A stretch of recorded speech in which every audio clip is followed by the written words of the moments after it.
Friends, ఇక్కడ రామ్ తీర్థం నుంచి రామ్ నారాయణం వరకు వెళ్తున్నామండి. ఇక్కడ నుంచి అయితే బస్ అయితే ఇంకా స్టార్ట్ అవ్వలేదు. కొంతమంది పైన ఉన్నారు, కొండ పైన. ఇదిగోండి, కొంతమంది అలా వస్తున్నారు. ఈ రామ్ తీర్థం నుంచి రామనారాయణ వరకు ఒక గంటన్నర పట్టవచ్చు అనుకుంటా. విజయనగరం జిల్లా నెల్లిమర్ల మండలం అనుకుంటుంది. కొత్త ప్లేస్ నేను ఇంతవరకు చూడలేదు. రామ్ తీర్థం వరకే ఇప్పుడు చూసాను, కానీ ఇప్పుడు చూడలేదు. అక్కడ ఇక బయలుదేరిపోతున్నాం అన్నమాట. అక్కడ కొంతమంది ఇంకా దిగలేదు, ఆ కొండ పైన ఉన్నారు.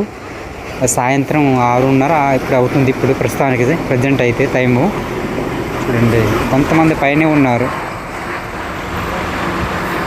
ఇదిగోండి, పెద్దరాయి పైన అయితే మేము దర్శించుకున్నాం, మా ఫ్యామిలీ కుటుంబ సభ్యులు.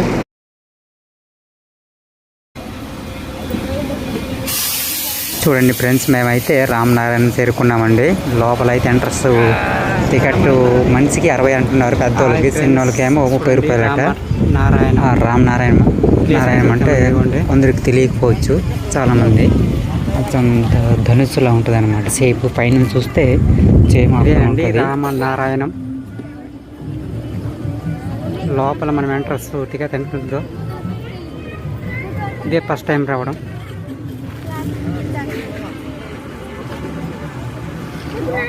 బస్ అయితే ఇప్పుడు ఇక్కడ ఆపారు.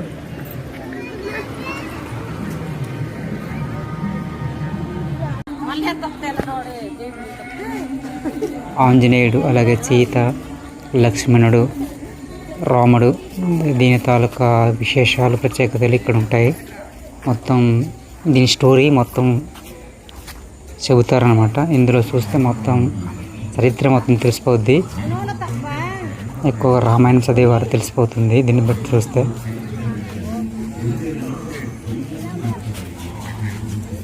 లోపల ఎట్లా ఉంటుందండి చూడండి.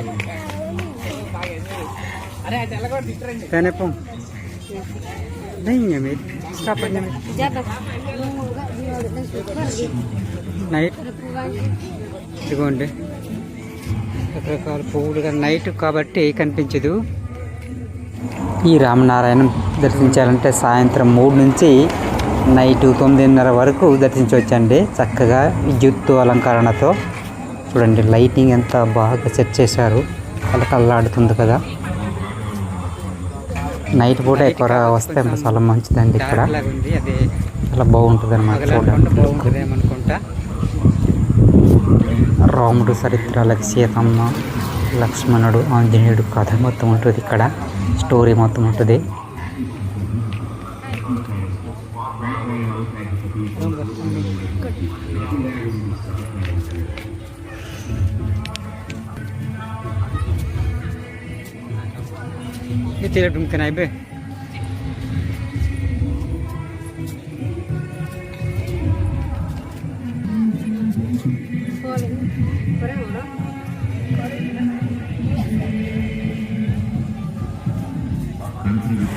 నేను ఇక్కడ ఫ్యామిలీతో రావడం ఇదే ఫస్ట్ టైం అండి.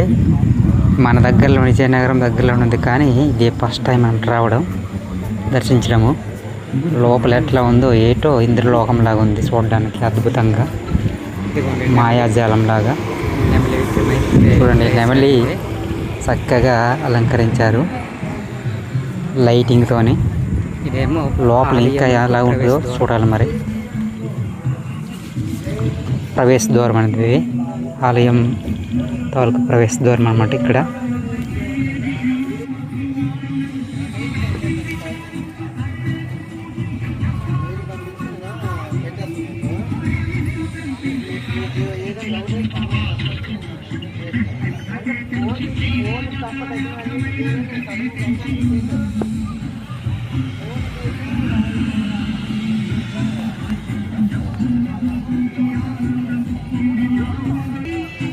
అదిరిపోయింది కదా, సూపర్ లైటింగ్ అదిరిపోయింది.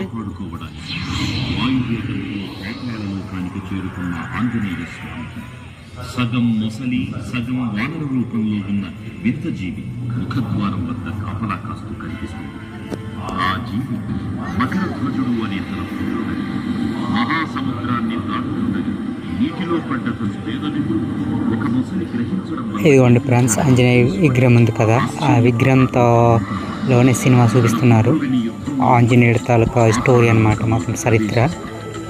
ఇదిగోండి ఇందులోనే స్టోరీ చూపిస్తున్నారు సినిమా స్క్రీన్ మీద.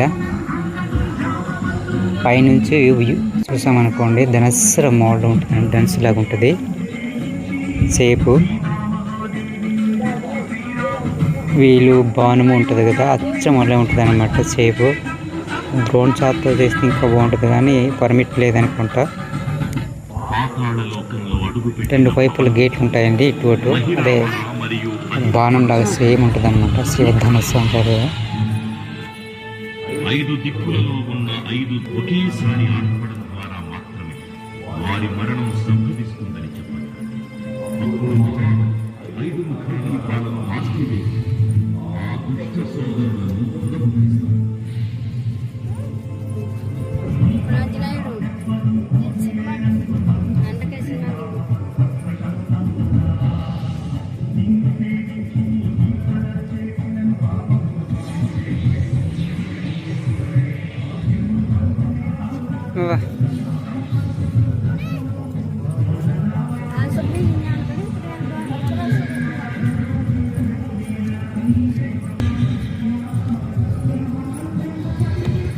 చీకటి వల్ల అసలు కనిపించదు, కాకపోతే లైటింగ్ మాత్రం కేకలాగా ఉంది.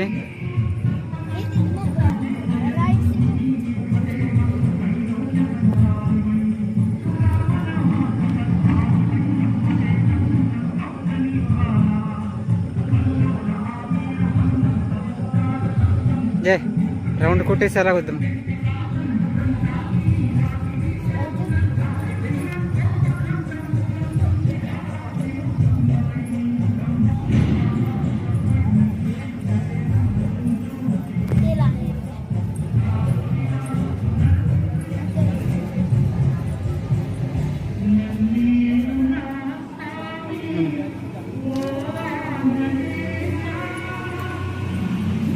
Lomba. Kalau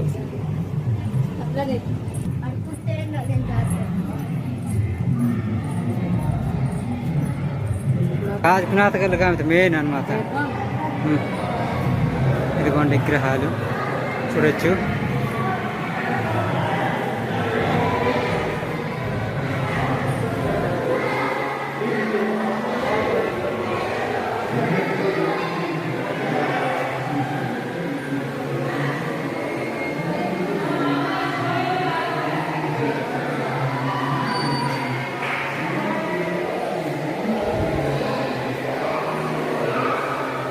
ఫ్రెండ్స్ చూడొచ్చు, ఇక్కడ రాముడు, సీత, లక్ష్మణుడు, ఆంజనేయుడు తాలూకు స్టోరీ మొత్తం ఇక్కడ అన్ని చక్కగా ఈ శిల్పం ద్వారా చూపించారు.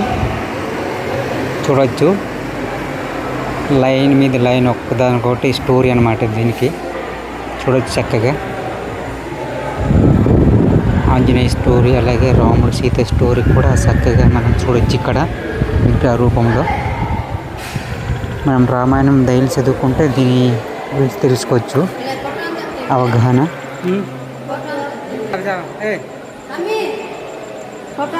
నేనైతే ఇంద్రలోకంలో మాయలోకం స్వర్గంలో వచ్చినట్టు ఉంది ఈ ఇక్కడ రావడం ఫస్ట్ టైము. చూసారా విగ్రహాలు కళ్ళకు కట్టినట్లు చూపిస్తున్నారు. చూడండి ఫ్యామిలీతో మేమైతే వచ్చాము ఫస్ట్ టైము.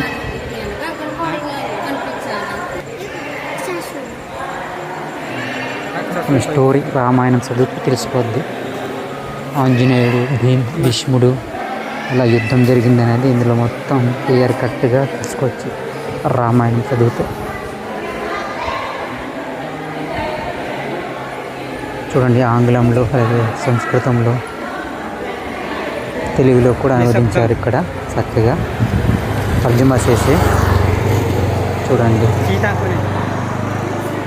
ఈ బొమ్మలతో చూస్తే మనం అర్థమైపోద్ది సినిమా స్టోరీ.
ఆంజనేయ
రాముడు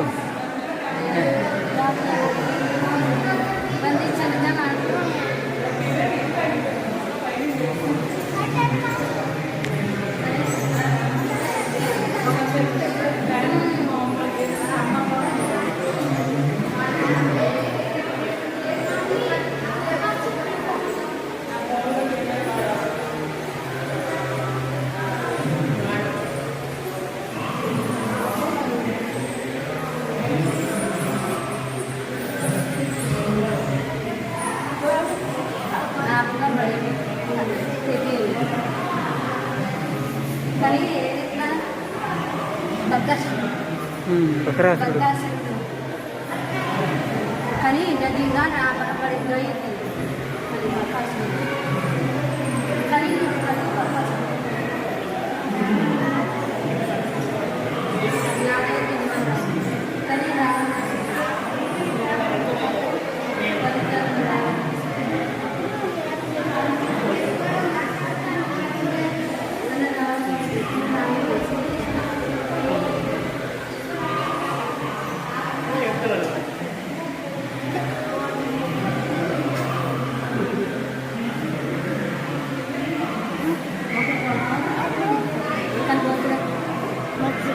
సీత సీత నడే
అవునా జాతర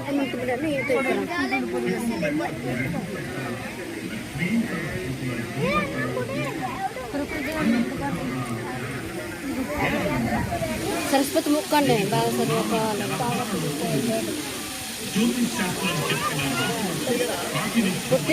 సరస్వతి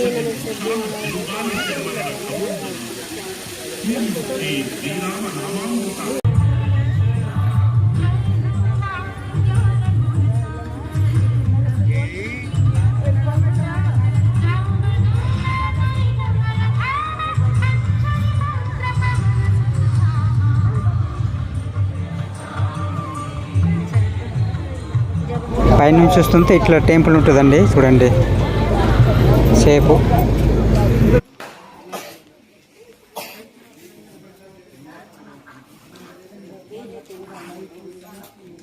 बहुत बजाने थे देखिए जी।